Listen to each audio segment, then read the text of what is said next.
Viewers அனைவருக்கும் வணக்கம். இது நம்ம சேனல் க்ரோ எக்ஸ்பர்ட். இன்னைக்கு வீக்கெண்ட். ஸோ உங்க கேள்விக்கான பதில் பத்தி தான் இந்த வீடியோல பார்க்க போறோம். ஸோ இந்த இந்த வீக் வந்து உண்மைக்குமே ரொம்ப பெரிய பெரிய இல்லை, நிறைய கொஸ்டின்ஸ் வந்து ஆக்சுவலா யாரும் கேட்கல. ஸோ அதனால இருக்கிற கொஞ்சம் கொஸ்டின்ஸை மட்டும் நான் கன்சால்டேட் பண்ணிட்டு இந்த வீடியோ டீட்டெயிலாக பார்க்க போறோம். பட் இருக்கிற கொஸ்டின்ஸை ரொம்ப டீப்பா அனலிசிஸ் பண்ணி பார்க்க போறோம். அதுல மொத்தம் ஒரு 4 ஸ்டாக் பத்தி கேட்டிருந்தீங்க. அப்புறம் அனலிஸ்ட் பாயிண்ட் ஆஃப் வியூல பொட்டன்ஷியலா இருக்கிற சில ஸ்டாக்ஸோட லிஸ்ட்டும். ஸோ ஒரு 7 ஸ்டாக் எடுத்து வச்சிருக்கேன். நிறைய அனலிஸ்ட் வந்து பை ரேட்டிங்கும் growth ரேட்டிங்கும் கொடுத்த அந்த 7 ஸ்டாக்கும் ஸ்பெசிஃபிக்கா ஒரு போர்ட்ஃபோலியோ அலோகேஷன் பத்தி எப்படி இருக்கணுங்கிற மாதிரி கேட்டிருந்தாங்க. ஸோ இதை தான் இந்த வீடியோ டீட்டெயிலாக பார்க்க போறோம். இது வரைக்கும் நம்ம சேனலை சப்ஸ்கிரைப் பண்ணாம வீடியோ பார்த்துட்டு இருக்கீங்கன்னா மறக்காம சப்ஸ்கிரைப் பண்ணிருங்க. டிஸ்க்ளைமர், நாம செபி ரெஜிஸ்டர்ட் அட்வைசர் கிடையாது. இந்த என்டையர் சேனல் எஜுகேஷனல் பர்பஸ் காண்டி மட்டுமே. நம்ம சேனல்ல share market, wealth creation, career development, personal development, growth ரிலேட்டடான எல்லா கண்டென்ட்டும் நீங்கள் தெரிந்து கொள்ளலாம். ஸோ ஃபர்ஸ்ட் ஒரு நண்பர் கேட்ட கொஸ்டின் என்னன்னா எம்டார்.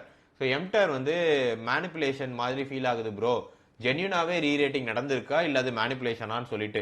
ஸோ இந்த ஸ்டாக்கை எனக்குமே ஒரு ஸ்பெகுலேஷன்ல வச்சிருந்தேன். ஏன்னா ரீசெண்ட் டைம்ஸ்ல இந்த ஸ்டாக் எடுத்து பார்த்ததுல கொஞ்சம் கண்ணாப்பின்னு க்ரோ ஆன மாதிரி ஒரு ஃபீல் இருந்துச்சு. ஸோ மேனிப்புலேஷன் இருக்கா இல்லையான்னு சொல்லிட்டு. ஸோ இந்த ஸ்டாக் பொறுத்த வரைக்கும் ஆல்மோஸ்ட் வந்து 1390 ரூபாயில இருந்து 8714 வரைக்கும் ஒரு அப்வர்ட் ட்ரெண்டை சடன் டைம்ல கொடுத்துருச்சு. கரண்டா ஒரு 6000 சம்திங் கிட்ட ட்ரேட் ஆயிட்டு இருக்கு. ஸோ ஓவரால் பாயிண்ட் ஆஃப் வியூல இதை நான் எடுத்து டீப்பா ஸ்டடி பண்ணி பார்த்தப்ப சில டைம் லைன் அப்ப ஸ்டாக் வந்து இன்க்ரீஸ் ஆயிட்டு இருந்துச்சு. அதை நம்ம பார்க்கணும். ஸோ Q4ஓட ரிசல்ட்ஸ் வந்தப்ப ரெவன்யூ வந்து 67% கிட்ட அப்பு. ஸோ அந்த டைம்ல ஸ்டாக் வந்து கொஞ்சம் இன்க்ரீஸ் ஆயிருச்சு. ஏன்னா ப்ராஃபிட் 76% கிட்ட அப்பா இருந்த ரீசனால மே 2026 எடுத்தப்ப இன்டர்நேஷனல் ஆர்டர் மட்டும் இதுக்கு ரஃபா 2279 கோடி கிட்ட வந்துருந்துச்சு. ஸோ ஆல்மோஸ்ட் 2 வருஷத்தோட ஓவரால் ரெவன்யூ கம்பேர் பண்ணும்போது இந்த ஆர்டர் புக் உண்மைக்குமே ரொம்ப ரொம்ப பெருசு. பினான்சியல் கைடன்ஸ் ஆகும் 2027 அவங்க சொன்னது 80% ரெவன்யூ growth நம்ம கொடுப்போம்னு சொல்லிட்டு. ஏன்னா அவங்க ஆர்டர் புக்ல மட்டும் ஆல்ரெடி 5000 கோடிக்கான ஆர்டர் ரெடியாவே இருக்கு. Q1 ஃபினான்ஷியல் இயர் ரிசல்ட்ஸ் பொறுத்த வரைக்கும் 130% கிட்ட இன்க்ரீஸ் பண்ணியிருந்தாங்க. ப்ராஃபிட் ஆஃப்டர் டாக்ஸ் மட்டும் 365% year on year growth. So delivery பொறுத்த வரைக்கும் பெட்டராகவே இருந்துச்சு. ஏ இன்ஃப்ராஸ்ட்ரக்சர் நரேட்டிவுமே இந்த எம்டாருக்கு பெட்டரா இருந்துச்சு. ஏன்னா MTAR becomes listed proxy for global fuel cell demand. So பேசிக்கா டேட்டா சென்டர் வைக்கிறதுக்கு ஃபியூயல் செல்னு சொல்லிட்டு ஒரு முக்கியமான காம்போனன்ட் தேவை இருக்கு இன் டர்ம்ஸ் ஆஃப் பவரிங் ஸ்ட்ரக்சர்ல, இன்ஃப்ராஸ்ட்ரக்சர்ல. ஸோ அதுக்கு வந்து எம்டார் தான் குளோபலாவே ஒரு சின்ன குளோபலாவே லிஸ்டட் ப்ராக்சி பிளேயரா இருக்கிற ரீசனாலையுமே இந்த ஸ்டாக் வந்து கடன் இன்க்ரீஸ் ஆயிருக்கு. ஸோ நான் ஓவரால் growth வர்சஸ் ரீசன் எடுத்து பார்த்தப்ப ஜென்யூனாவே எனக்கு இது மேட்ச் ஆச்சு. ஸோ நானுமே இதை ஃபர்ஸ்ட் ஸ்பெகுலேஷன் நினைச்சேன். பட் எந்தெந்த ரீசன்ல என்னென்ன டைம்ல இது இன்க்ரீஸ் ஆயிடுச்சு சொல்லிட்டு நீங்க நான் சொல்றதை கூட எடுத்துக்கணும்னு அவசியம் இல்லை. நீங்களும் போயிட்டு இதை வந்து ரிசர்ச்சும் பண்ணி பார்க்கலாம். ஸோ ஆர்டர் புக்கை பொறுத்த வரைக்கும் கிளீன் எனர்ஜி பாயிண்ட் ஆஃப் வியூல 51.2% கிட்ட வச்சிருக்காங்க. சிவில் நியூக்ளியர் பொறுத்த வரைக்கும் 2.63%, ஏரோ அண்ட் டிஃபென்ஸ் பொறுத்த வரைக்கும் 14%, அதர் ப்ராடக்ட்ஸ்ல 18.5. ஸோ இவங்களோட ஓவரால் பாயிண்ட் ஆஃப் வியூல ஒரே ஒரு ப்ராப்ளமா நான் பாக்குறது நிறைய கான்சென்ட்ரேஷன் வந்து இதுல இருக்கு. குறிப்பா clean energy and civil nuclear பொறுத்த வரைக்கும் இதை மட்டும் நீங்க தட்டி விட்டீங்க அப்படின்னா ஸ்டாக் கடன்னு விழுந்துரும். என்னை பொறுத்த வரைக்கும் இந்த ஸ்டாக்ல உண்மைக்குமே பிளாக் இருக்கா அப்படின்னு நம்ம செக் பண்ணி பார்த்ததுல பெருசா இந்த ஸ்டாக்ல நான் பிளாக் இருக்கிற மாதிரி நான் எதுவும் பார்க்கல. ஸோ இந்த ஸ்டாக் பொறுத்த வரைக்கும் வொலட்டிலிட்டியும் ஸ்பெகுலேஷன் அலர்ட்டும் இருக்கு தவிர ஃப்ரம் நிறைய அனலிஸ்ட் பாயிண்ட் ஆஃப் வியூல. ஏன்னா பிரைஸ் ஸ்விங்ஸ் வந்து நடக்கிறதுக்கான வாய்ப்பு இருக்கு. சடனா க்ரோ ஆச்சு, டெலிவரி பேட்டர்ன் எப்படி இருக்குன்னு தெரியல, ஹை மார்ஜின் ரெக்யர்மெண்ட்ஸ் வந்து தேவைப்படலாம். பட் என்ன பொறுத்த வரைக்கும் இந்த ஸ்டாக்ல இப்போதைக்கு எந்த ஒரு ஃப்ராடும், பிரைஸ் ரிக்கிங்கும், ரெகுலேட்டரி வயலேஷனும் இல்ல. செபி சைட்ல இருந்தும் இந்த ஸ்டாக் மேல எந்த ஒரு அலிகேஷனும் ஆஸ் ஆஃப் நவ் இல்ல. ஸோ ஓவரால் என்னோட பாயிண்ட் ஆஃப் வியூல இந்த ஸ்டாக்கை நம்ம இப்போ கன்சிடர் பண்ணலாமானா வேல்யூவேஷன்ஸ் வந்து உண்மைக்குமே ரொம்ப ஜாஸ்தி. இந்த வேல்யூவேஷன்ல உள்ள போக வேண்டாம். பட் நான் இது உண்மைக்குமே ப்ராப்ளமா நான் பாக்குறது 150 டைம்ஸ் கிட்ட ஆல்மோஸ்ட் இது வந்து multiple resting on other country இருக்கு. In terms of concentration, customer concentration எடுத்து பார்த்ததுல யூஎஸோட ஃபியூயல் செல் கஸ்டமர் மட்டும்தான் இதுக்கு ஜாஸ்தி. ஆல்மோஸ்ட் அது மட்டுமே 46% இன் டர்ம்ஸ் ஆஃப் ஷேரும் இன் டர்ம்ஸ் ஆஃப் growthயுமே டிசைட் பண்ணுது. 122 டைம்ஸ் கிட்ட ஏர்னிங்ஸ்ல ட்ரேட் ஆயிட்டு இருக்கு. இது ரொம்ப ரொம்ப ரொம்ப ஜாஸ்தி. ஸோ இந்த வேல்யூவேஷனுக்குள்ள இப்போ நீங்க என்டர் ஆனீங்க அப்படின்னா கண்ணா பின்னான்னு போயிரும். Let's say financial year 2027 guidance 80% revenue growth கொடுத்துருக்காங்க. அவங்க ஈவன் 60% ரெவன்யூ க்ரோத் பண்ணியிருந்தா கூட ஸ்டாக் கீழே விழுந்துரும். அதனால உள்ள என்ட்ராக வேண்டாம். கிராஸ் பார்டர் எக்ஸ்போஷர் ரொம்பவே ஜாஸ்தி. ஸோ இப்போ டேரிஃப், கரன்சி இதெல்லாம் ஸ்விட்ச் பண்ணும்போது இந்த ஸ்டாக்குக்கு பிரச்சனை வரலாம். ஸோ மற்ற ஸ்டாக்ஸ் பற்றி குயிக்காக பார்த்துடலாம். ஸோ அதுக்கடுத்த ஸ்டாக் நீங்கள் சொன்னது வந்து Banco products. So Banco products பொறுத்த வரைக்கும் இப்போ இருக்கிற வேல்யூவேஷன் 21 பிஇ பாயிண்ட் ஆஃப் வியூவில், ஆர்ஓசி வந்து 31%. ஸோ குவார்டர் ஆன் குவார்டரில் ப்ராஃபிட் ஆஃப்டர் டேக்ஸ் மட்டும் -5.57%. ஸோ ஓவரால் என்ன பொறுத்த வரைக்கும் இந்த கம்பெனி இப்போ கரண்டாக மார்ஜின் ப்ரெஷர்ஸ்ல இருக்காங்க. ஏன்னா ப்ராஃபிட் மட்டும் 5% கிட்ட விழுந்திருக்கு. ஆனால் சேல்ஸ் க்ரோத் காட்டியிருக்காங்க. ஜென்ரலாகவே ப்ராஃபிட் % விழுந்து சேல்ஸ் க்ரோத் இருந்துச்சு அப்படிங்கிற பட்சத்தில் இன்புட் காஸ்ட், ப்ராடக்ட் பிரச்சனை, இல்லை ஆப்ரேஷன் சைடில் நிறைய காஸ்ட் கன்சியூம் பண்ணுறாங்கன்னு அர்த்தம். டெப்ட் பொறுத்த வரைக்கும் 0.36, இது இப்போதைக்கு மேனேஜபிள் தான். இந்த ஸ்டாக்கை நீங்கள் லாங் டேர்மில் ஹோல்ட் பண்ணலாம்னு நினைக்கிறீங்கன்னா ப்ரைஸ் பாயிண்ட் வியூ என்னை பொறுத்த வரைக்கும் ஓகேவா இருக்கு. பட் இன்கேஸ் இந்த ஸ்டாக் வந்து கீழே கொஞ்சம் வெயிட் பண்ணலாம் ப்ரோ அப்படின்னு நினைச்சீங்கன்னா ஒரு 600 ருபீஸ் கீழே வந்துச்சுன்னா பாருங்க, ஒரு சேஃபான என்ட்ரியா இருக்கும். டிப்ஸ் மியூசிக்கு. ஸோ ஆர்ஓசி வந்து 122% கிட்ட இருக்கு. டெப்ட் டு ஈக்விட்டி வந்து 0.02 நெக்லிஜிபிள். பிரைஸ் டு புக் மட்டும் 31.7 டைம்ஸ் கிட்ட ட்ரேட் ஆயிட்டு இருக்கு. ஸோ இவங்களோட ப்ராஃபிட் வந்து கண்ணாப்பினால் விழுந்திருக்கு. 4.67% கிட்ட கீழே விழுந்திருக்கு. ஸோ பைபேக் வந்து டிஃபர்டும் ஆயிருக்கு. ப்ரொமோட்டர் ஹோல்டிங் பெட்டராகவே இருக்கு. ஸோ Q1ஓட ரெவன்யூ பாயிண்ட் ஆஃப் வியூல கொஞ்சம் க்ரோத் இருக்கு. பட் மேனேஜ்மெண்டோட கைடன்ஸ் பொறுத்த வரைக்கும் 20%க்கான க்ரோத் இவங்களும் சொல்றாங்க. ஒரே ஒரு சேலஞ்ச் என்னன்னா, இது அனலிஸ்டோட பிஹேவியர் எடுத்து பார்த்ததுல ஜேஎம் ஃபினான்ஷியல்ஸ் பொறுத்த வரைக்கும் 560 இயர்லி 2026ல போறதுக்கான எக்ஸ்பெக்டேஷன்ஸ் இருக்குன்னு சொல்லியிருக்காங்க. ஸோ ஓவரால் இதோட பிசினஸ் மாடல் எவ்வளவு சஸ்டைனபிளா இருக்குன்னு எனக்கும் தெரியல. பேட் சப்ஸ்கிரிப்ஷனை நோக்கி இவங்களும் புஷ் பண்ணிட்டு இருக்காங்க. பட் கஸ்டமரோட அடாப்ஷன் எப்படி இருக்குன்னு தெரியல. சாகர் டி பலாய்ஸ் பொறுத்த வரைக்கும் இது வந்து ஒரு மார்க்கெட் கேப் வந்து வெறும் 42 கோடி தான்.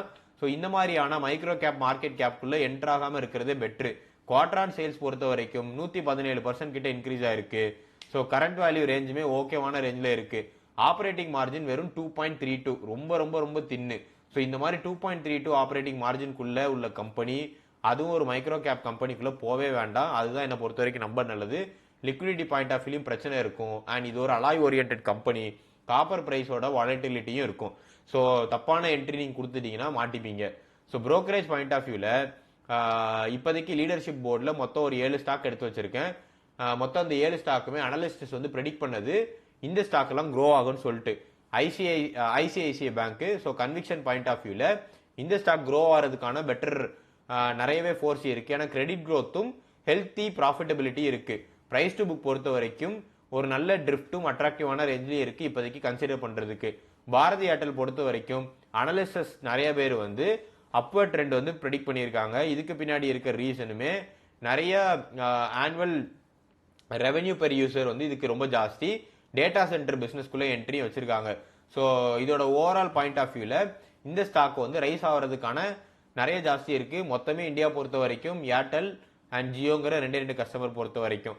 பஜாஜ் ஃபினான்ஸ் பொறுத்த வரைக்கும் அபரிவித எக்ஸ்பான்ஷனும் கிரெடிட் சைக்கிள் ரெக்கவரியும் காட்டியிருக்கு. இருந்துமே இந்த ஸ்டாக் வந்து இப்போ வந்து ஹையஸ்ட் பீக்ல இருந்து கீழே பிரேக் ஆயிருக்கு.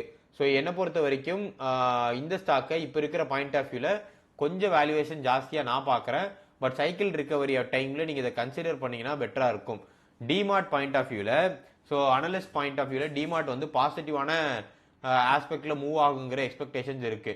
இதுல நான் ரிஸ்கா பாக்குறது குயிக் காமர்ஸ் பிளாட்ஃபார்ம்ஸ் வந்து இந்த மாதிரியான பாஸ்கெட்டு ஸ்டோர்ஸ் ஆஸ்பெக்டை வந்து கொண்டுருமோ அப்படிங்கிற ஒரு பயம் இருக்கு. லார்ஜர் போர்ஷன் வைக்க வேண்டாம், கொஞ்சம் வெயிட் பண்ணி பார்த்து கன்சிடர் பண்றது பெட்டரா இருக்கும். Apollo tubes, APL Apollo tubes பொறுத்த வரைக்கும் இது ஒரு சைக்கிளிக்கல் பிசினஸ்.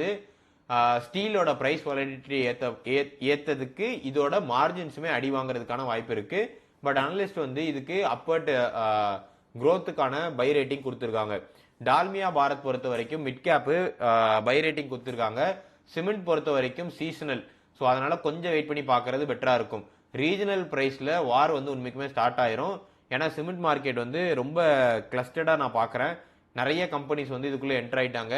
ரீஜனலா நிறைய குட்டி குட்டி பிளேயர்ஸும் இருக்காங்க. ஸ்மால் கேப் பாஸ்கெட் பொறுத்த வரைக்கும் சாலட் ஹோட்டல்ஸ் ரூம் அடிஷன்ஸும் ரூம் அடிஷன்ஸ் மூலமா நிறைய க்ரோத் எடுத்துட்டு வர்றதுக்கான பிளான்ஸ் வந்து இவங்க வச்சிருக்காங்க. ஸோ அனலிஸ்டோட ரேட்டிங்குமே இதுக்கு பாசிட்டிவா இருக்கு. ஸோ டிமாண்ட் ஃபார் டிராவலும் மற்ற எல்லா டிமாண்ட் ஃபார் டிராவல் டூரிசம் இதெல்லாம் எப்படி போகுதுன்னு பார்த்துட்டு தான் இந்த ஸ்டாக்கோட growth நம்ம வந்து ப்ரெடிக்ட் பண்ண முடியும்.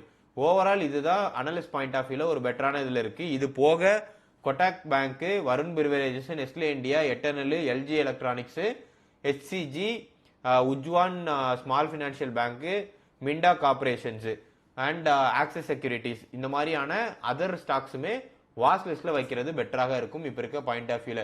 லாஸ்டா நம்ம நண்பர் கேட்ட கொஸ்டின் வந்து asset allocation point of view வந்து நம்ம எப்படி பண்ணணும்ட்டு. நீங்க ஒரு கன்சர்வேட்டிவான போர்ட்ஃபோலியோ எடுக்கணும்னு நினைக்கிறீங்க, நான் பெருசா ரிஸ்க் எடுக்க விரும்பல அப்படின்னு நினைச்சீங்கன்னா ஃபினான்ஷியல் ரிலேட்டட் ஸ்டாக்ல 30%, கன்சம்ஷன் அண்ட் எஃப்எம்சிஜில 22%, ஐடி சர்வீசஸ்ல 15%, டெலிகாம்ல 12%, ஃபார்மா 10, இண்டஸ்ட்ரியல் இன்ஃப்ரா 8, அது போக டாக்டிக்கலா சில தீம்டு பேஸ்டு ஸ்டாக்ஸுக்கும் ஒரு 3% ஒதுக்கி வச்சுக்கோங்க. இல்ல நான் பேலன்ஸ்டா போறேன்னு நினைச்சீங்க அப்படின்னா financial 26, consumption FMCG 17, industrial infra 15, telecom digital infra 13%, ID services 12, pharma health care 19%, டாக்டிக்கலாவும் அந்த டைம்ல தீம் ஓரியன்டா ஸ்டாக்குக்கு ஒரு 8% எடுத்து வச்சுக்கோங்க.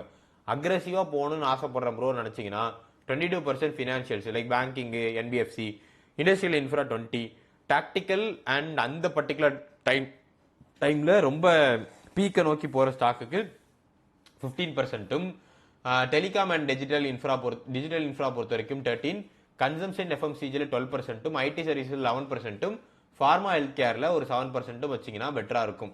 ஓவரால் நீங்க கேட்ட எல்லா கொஸ்டின்ஸ்க்கான பதிலும் உங்களுக்கு கிடைச்சிருக்கும் நம்புறேன். இந்த வீடியோ உங்களுக்கு பிடிச்சிருச்சுன்னா வீடியோக்கு லைக் பண்ணிருங்க, உங்க இன்வெஸ்டிங் ஃப்ரெண்ட்ஸ் அண்ட் ஃபேமிலிஸ்க்கு ஷேர் பண்ணுங்க. ஸ்பெசிஃபிக்கா உங்களுக்கு ஏதாவது கொஸ்டின்ஸ் இருக்கு, எல்லாம் ஸ்டாக் பத்தி தெரிஞ்சுக்கணும், இன்வெஸ்ட்மெண்ட் பத்தி தெரிஞ்சுக்கணும் அப்படின்னா கமெண்ட் பண்ணுங்க. அப்கமிங் வீடியோஸ்ல அதை பத்தி பார்க்கலாம். இது வரைக்கும் நம்ம சேனலை சப்ஸ்கிரைப் பண்ணலாம், சப்ஸ்கிரைப் பண்ணிட்டு வீடியோ பாருங்க.